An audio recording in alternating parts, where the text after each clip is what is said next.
Okay, moving right along, 31 Chevy build. I hadn't worked on a lot this week because I had other things to do. It's been hot. I don't like the hot no more than I like the cold. So,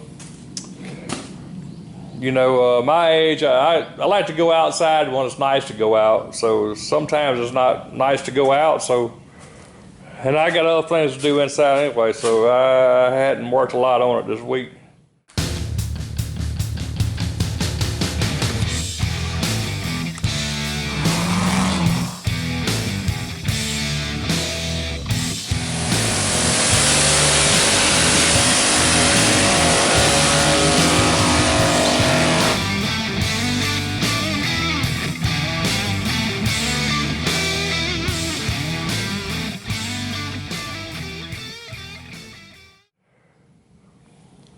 But anyway, just got the bottom part of the radiator mounted. Cut me a couple pieces of angle iron, welded it to the chassis, and then bolted the radiator to that. Now I got to make some brackets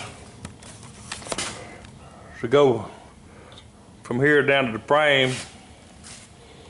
Brace it,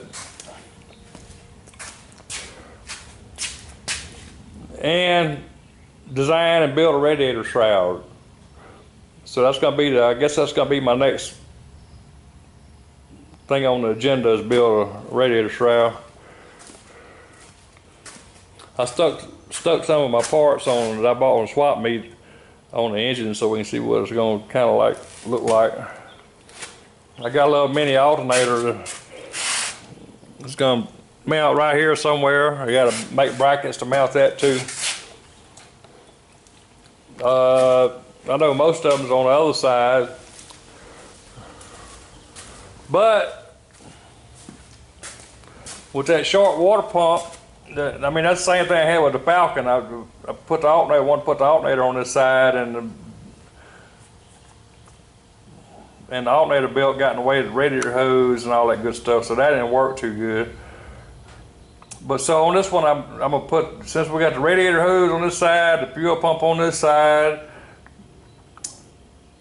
I'm gonna put the alternator on the other side.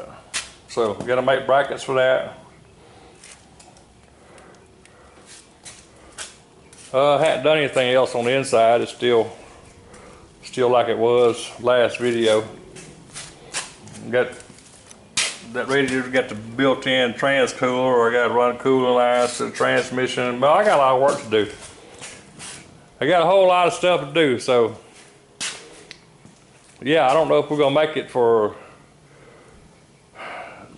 September hazardous waste or not. I might have to just bring the other two rat rods and leave this one sitting in the shop. Who knows? I might get it done though. Depends on the heat. Depends on the weather. But anyway, that's where we at. Appreciate you.